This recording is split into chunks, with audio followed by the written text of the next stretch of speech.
Good morning, everyone. You've chosen a very educational day to join us because we're here with Doreen Bloch, the co-founder of Poshly. Thanks so much for joining us, Doreen. Thank you so much. So like I shared with you before we started recording, I'm not very into beauty, yet every time I go onto Poshly, I can't stop taking the quizzes. Can you tell us what's so addicting about it and what you guys are doing? Sure.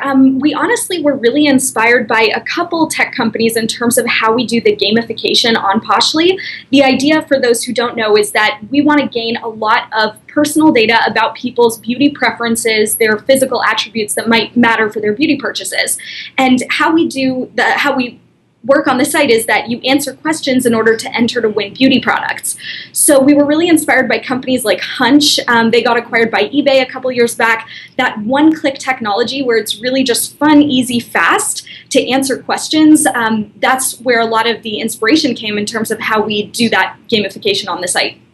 Great. And so once I get on the site, I can sign up and I can see which products to rate. How does that work and how can people win?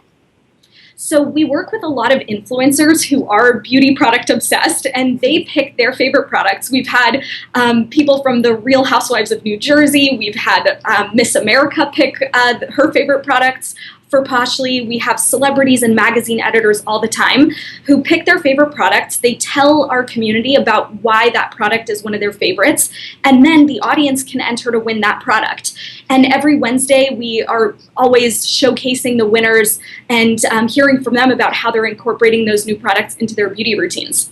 Great. So I want to shift gears for a second and talk about your funding round, because not many founders get funding, especially in 10 days. It's my kind of pitching. Can you tell us about that? Yes, absolutely. So we raised our first round of funding. We're about 3 years old, by the way, and we raised our first round of funding this year. We did a $750 capped convertible note in January. And then when we hit our next milestone, which is actually a deal with one of the big publishers to license our technology, we then raised a 1.5 mil round that closed, as you said, extremely quickly. And I think that part of that success in terms of the speed to fundraise is really keeping both our existing investors and our prospect investors really kept up to date throughout the 6 months between the first fundraise and the second. So I've been very much evangelizing, keeping investors in the loop on a regular basis around how you're hitting your milestones, and that led to a quick and breezy fundraise. One of the things you mentioned was really beneficial for you was having a great presentation. And you wrote a wonderful post about it. Can you summarize that for our viewers? Yeah, so besides the presentation that you often use, and I know everyone talks about like a 10-slide pitch deck, besides that, that's just the foot in the door. What we found to be really helpful is then having a really strong due diligence package that investors are going to look at. So the process that I used is once an investor was excited about the company, and once I heard from them kind of the typical amount that they'll usually invest, I invited them to a set of folders that I was using Box in particular, but Dropbox, Box, either one works. The key is having really strong permissioning, so you want to make sure that you're not just out there sharing confidential due diligence files with anyone. So making sure that you have a set of folders that are then really well organized. You can drop new documents in there. And honestly, I feel like we probably just overloaded people with due diligence information, so they came back with their decisions to invest or not really, really quickly. That's great. And along with that, you have mentioned that you have a lot of mentors and you really believe in asking them for advice. Do you have one mentor in particular who's really been guiding you at Poshly and helping you make those big decisions? I would say that different mentors have come into more prominence depending on where we've been at in terms of company stage. As an example, really early on, prior to getting funding, we had a lot of amazing mentors at Golden Seeds, which is a network based out of New York focused on female entrepreneurs. I remember when we came to them probably 2 years ago when we first met them, we're like, we have all this data. We were sitting on millions of data points at that time from beauty consumers, but we didn't really know what was going to be the best monetization channel. And so in particular, Marty Nealon, who was the former president of Home Shopping Network, and Sandy Kresh, who had a very successful accounting and consulting business, they were imperative for us in terms of helping us determine what was going to be the best revenue channel.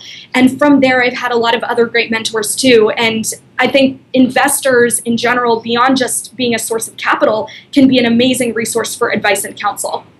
So when you ask them for advice, so let's say you ask maybe 4 or 5 investors for advice, and they all come back at you with different feedback. How do you evaluate it and keep your mission for Poshly at front and center? It's a great question. I think it has to do with having a really strong team DNA first. And so myself and my co-founder, Bradley Falk, who's our technical lead CTO, we have a really strong foundation in terms of our company vision. And from there, it's about really asking for particular feedback. I think it's important, not necessarily to just say, what should I do with my company broadly? Because then you'll get, of course, a million different suggestions. But asking for really specific advice is important.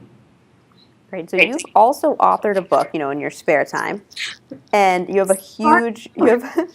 a huge writing presence. Why is it so important, Doreen, for founders to have an identity outside of their startup? One of the things I really enjoy about your writing is every time I read it, you're not talking about Poshly.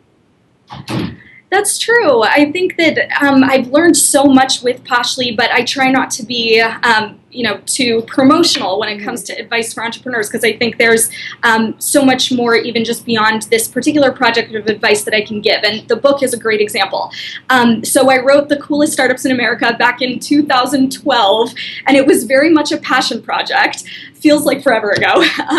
And the idea behind it was that I was working at a financial startup called Second Market, getting exposed to amazing private companies. And I was always being asked by friends who worked in consulting or accounting or any other field, what are the coolest startups? What should I be using? What should I be downloading? What should I be hearing about so that I sound on top of things in terms of the startup world? So that was the genesis of the book. And I think one of the best outcomes was gaining an incredible network of fellow CEOs when then I really was full-time on Poshly. I'm checking in with one of the CEOs. They just raised $9 million Segment, checking in with their CEO soon. So yeah, it's been an amazing network. And once you start writing, you guys also have an aspect that can be content marketing. What have you learned is an authentic way to approach content marketing? I think it's all about having a humanized brand in terms of everything that you do. It's not just about content that gets published perhaps on a website or blog in a more public sense. I'm also a really big proponent about using every touch point with the consumer as an opportunity to brand. So for example, with Poshly emails, when consumers email us about their account, if they want to reset their password or if they have some question about a latest giveaway, we always take an approach of honestly being like a best friend. And that's really important for us in beauty because it is such a personal buying decision. And so we really try to take that into account in all the content that we produce. And one of the things I love about it that I'm not sure how you guys have been able to maintain is every time I go on the site or receive a notification from you guys, I don't feel like you're even working with any brands. I just feel like it's all about me, which I love, and very selfish consumer. Thanks How so are you going to maintain that during scale? So I think what is extremely crucial is to be neutral and brand agnostic. And we were approached really early on by a couple of the big conglomerates. They were interested in investing in us. And I think that could have been a really helpful decision in a lot of ways of getting our foot in the door and kind of securing sales and revenue. But we decided not to accept funds from them because it's really important for us to stay neutral in the space. And so I think that is part of what gives us the flexibility not to be too promotional for a particular brand. We want to make sure that the consumer is the most central in terms of our focus. It's working. Thanks so much. I want to shift gears for a couple minutes and talk about your team. Right now, you guys are a very small team of 6. Is that number still correct? We've actually grown to 10. That's great. When did you have the new hires? So we've had folks starting in September and October. Someone started actually on Monday. We are so thrilled about the team that's coming together. Wonderful. Congratulations. Thank you so much. And as folks will know in the technology landscape, hiring in San Francisco engineering talent is brutal. But it's been really exciting for us that engineers have been very passionate about the data that we have and that we're continuing to gather. And I think that whether you're dealing with beauty, finance, sports, any industry, at the end of the day, the data that is underlying is what gets, I think, engineers really excited. I recently read, too, that when you have a young startup and such a small team, every hire is almost a make or break it. You really need to bring someone on who can do it. What do you look for in new hires? So if you were interviewing me, what would you want to find out? One of the key questions that I ask is, why do you want to join Poshly? I think that the response to that question, and we get really varied responses, but that tells me a lot about a candidate. Oftentimes, I have other team members now who can vet the skill set of a particular candidate. Our CTO, for example, is the key person who is looking for the technical chops, the cultural fit. But for me, it's about, why do you want to join? Why are you going to be excited to work on what we're excited to work on for the next 2, 3, 4+ years? So what do you want to hear when they tell you that they're excited? Is there a specific answer you want? Like, do you know what you're looking for? No, I have to say that actually I've been really surprised by the answers that we get sometimes. There was one person recently who we brought onto the team who said, honestly, I'm really excited to join Poshly because I want to be greeted by smiles every day when I walk into the room. Was not expecting that, but I think it shows a lot about our culture. We have a really positive culture. Even when we're dealing with problems or challenges on the team, we try to maintain a really positive attitude and just remember that what we're working on is really fun. And so, none of us would be here if we weren't excited about the problem, but also having fun. I think that's really important. So really different answer than what a lot of people have given, but equally valid. So I think the honesty is the most important thing. I like it. And one of the things you guys have really integrated into your culture is that honesty. You let people work through their to-do lists however they feel is fit. So I'm an early riser. Sometimes I'll start working at 5. And my partner, Chase, will work sometimes till 3 in the morning. So we have totally different schedules. As a founder and as a leader who's overseeing all of this, how are you okay with that and confident that the work's going to get done? Because it's hard when people don't work the same way you do. Yeah, and I think that is exacerbated even by having a bi-coastal team too. So we have 5 people in San Francisco and 5 in New York.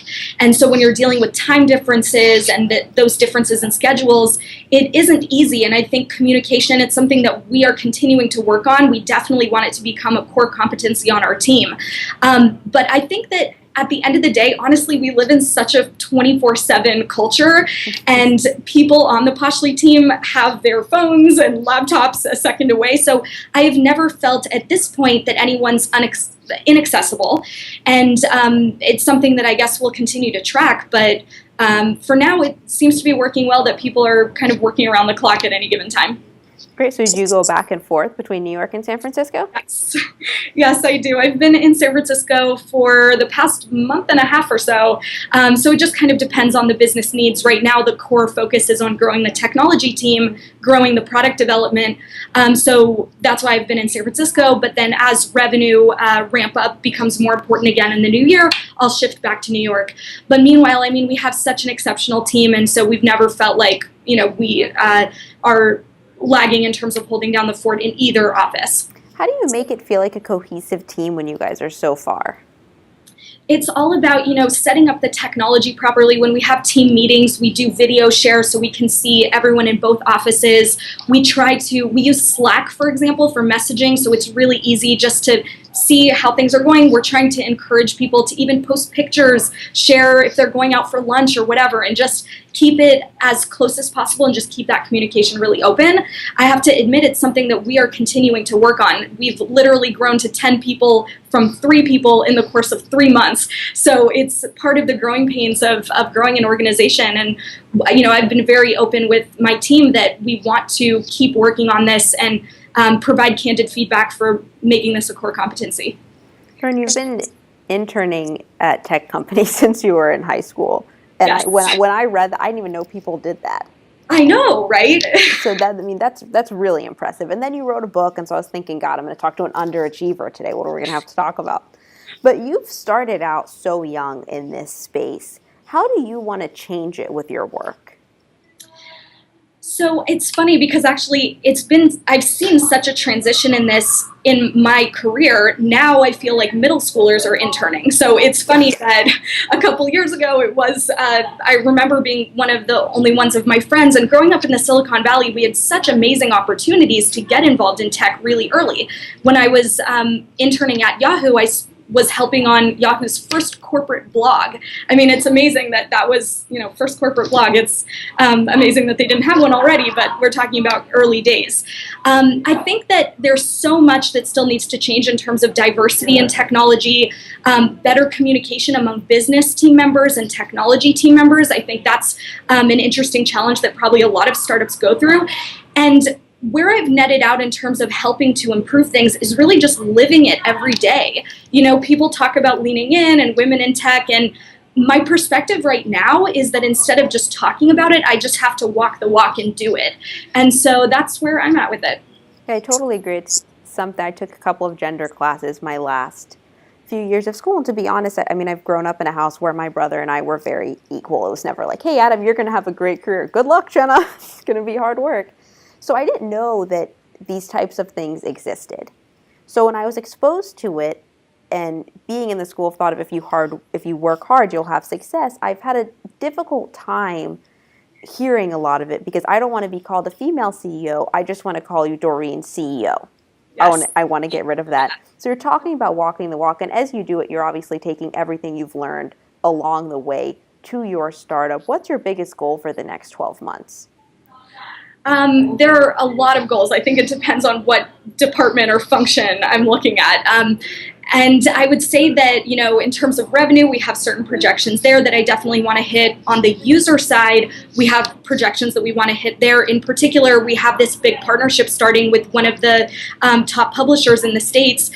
They're licensing our technology, and we're really excited to see how that grows the user base. Great. So it's almost like we have some projections there, but are excited to see how the next couple months go. And then internally, I really want to see the team strengthen in terms of communication, employee happiness. So we're kind of indexing all those things. As I was telling you earlier, we're really data obsessed as a data company. We try to collect data both internal and about the different happenings on the site. And so we kind of live and breathe that. When you talk about the data for the site, I was so shocked because for a certain giveaway, you guys can have between 1 and 10 prizes, right? Yes. Yet you have hundreds of thousands of people commenting. How do you do that? Because the chance that you're going to win is so slim. And I mean, it works on me too, because like I told you, I don't even like beauty, and I'm like quiz after quiz after quiz. Yeah, I think there's an element of fun to it, and it's been so rewarding to see our members congratulate people who have won and just kind of say like, hey, I haven't won yet, but I'm going to keep trying. Our end goal is that, people don't necessarily realize this, but there are millions and millions of samples that get created in the beauty industry. A fun fact is that just in one of the sampling companies, these are the companies that produce the physical samples, they create 3 billion scent strips a year. 3 billion scent strips. And where are those going? I mean, they go in magazines, they get sent out on street teams when you go to New York Fashion Week. Right. And so we're trying to make that process more efficient ultimately. So our goal is that, by next year, every member is going to receive something that is relevant to him or her. And I think that's where we're going with this. We try to be really transparent with users about that as well. That their answers to questions are going to dictate and determine what products they get sent. But we're getting better and better at that. I kind of joke that I have a little bit of an obsession with marketplace businesses, and they're by far the hardest to build when you have to scale both the supply side and the demand side. And so we're working on both of those things and continuing to grow the user base as well as the client base so that we can start to pump out more products.